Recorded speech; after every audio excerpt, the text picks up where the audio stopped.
Thank you. Thank you all for being here. Thank you for giving up your day here to make sure of our future. You give us the energy. I want to share with you a telephone call I received today from our neighbor in Virginia, the former Governor Tim Kaine, who is running for the United States Senate seat in Virginia. This is one of the critical seats for the control of the United States Senate. And of course, President Obama's election in Virginia is a very, very important. It's one of the swing states. And he called me to ask me to thank you for the calls that Marylanders have made into Virginia, the fact that we have sent people into Virginia. They know it. By the way, the Republicans also know what we're doing in Virginia. You're making a difference, not just...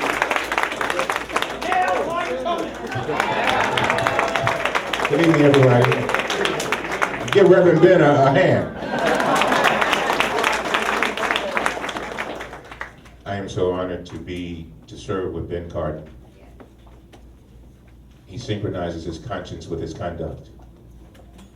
And he understands when people are hurting. But not only does he understand it, he has the will, the intellect, and the tenacity and the audacity to do something about it. Give him a hand. I can't say much more than what Ben has said. But as Ben was talking, I could not help but think about something that happened the other day. Judge George Russell III was being sworn in to become a judge on the federal bench. He was the 45th judge to be selected to the federal bench since 1789.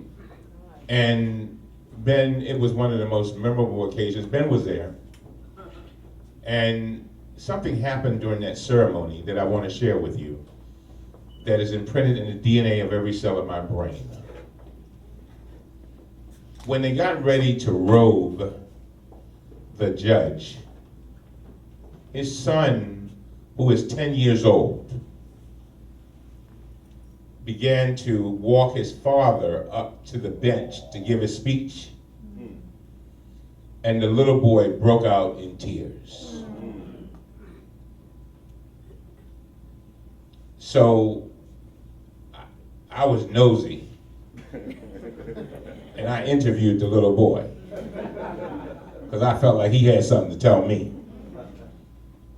And the little boy, the little 10-year-old boy who had just seen his father make history, said this to me. I said, "Why did you cry?" I mean, he was crying almost uncontrollably. Parson, he was crying. I mean, boo-hooing. And I said, "Why did you cry?" He said, "I'm so proud. I'm so proud. I'm so proud that President Obama appointed my father judge. I'm so proud of both of them." But that was a moment that you made happen. You made that happen. That's right. And I thought about that little boy and how that moment in time will be imprinted in the DNA of every cell of his body until he dies. Why did I bring that up? I bring that up to put this in context of what we're doing here today. They will be talking about this era 1,000 years from now. That's right. That's right. That's right. They're going to be talking about us. The question is, what will they be saying?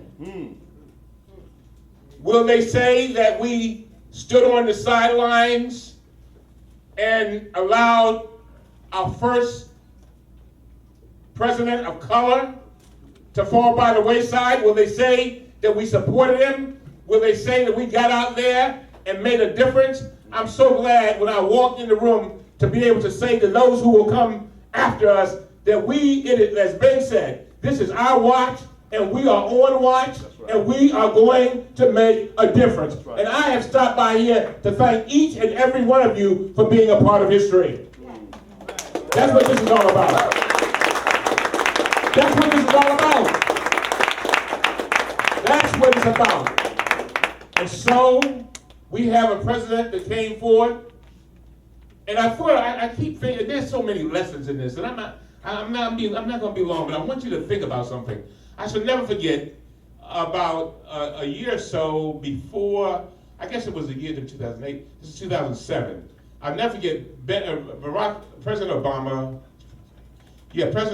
was in Prince George's County at an event. And I'll never forget, they kept saying, what are you doing in Prince George's County in the fall of 2007? Because in 2008, after Super Tuesday, you're not even going to be in the race. That's what the reporters were saying. Wow. And I'll never forget, and I have a picture of this in my office.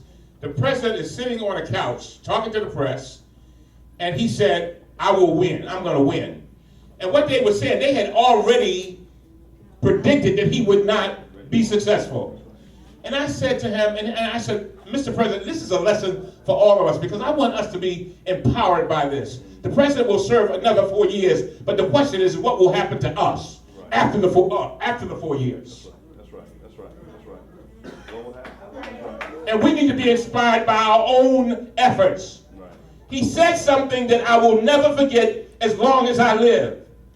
He said, I believe, Elijah, that all of our steps are ordered. That there's already a path for us. But most of us never get on the path to where our destiny leads because we are fearful that we will fail. He said, but I ain't scared.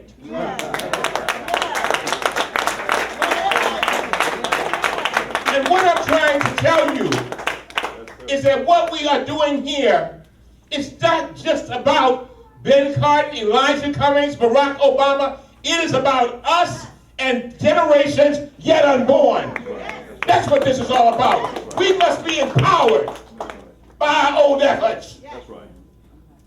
I was upset a few weeks ago. Told Verna Jones this. Is Verna still here? Yeah. I told Verna. I said, Verna, I'm upset. I said, I went down to Prince George's County, and the room was packed. Anthony was there. The room was packed like this. And then I came to some of our polling places, our spots in Baltimore, wasn't nobody there. And the next thing I know, we gave a call out to all our elected officials. Everybody started getting together, and now when I come in here tonight, y'all sure do look good. This is what it's all about. So what did I say? Thank you, Verna. Thank you all of our elected officials for making this happen. But now we've got to go out there and do what we got to do. We got to make sure that we get every single person to help us accomplish what we've got to accomplish. And let me tell you something. You think about it. I've been thinking about this a lot. The older I get, the more I'm trying to figure out, how do I be effective and efficient in the last days, in the days that I still have in my life? And one of the ways that we can be most effective and efficient is to stretch our votes. Come on. That's what this is all about. This is stretching your votes. Let me show you how you're doing it, just in case y'all don't know.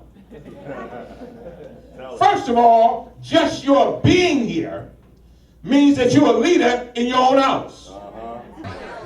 The first thing that somebody should do is concentrate on volunteering and providing service to others. That's how I got started.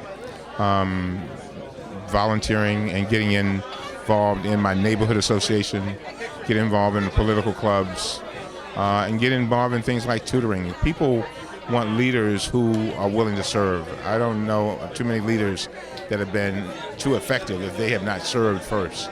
So I would start serving first, and again, make the political connections too. And I think that's probably the best route.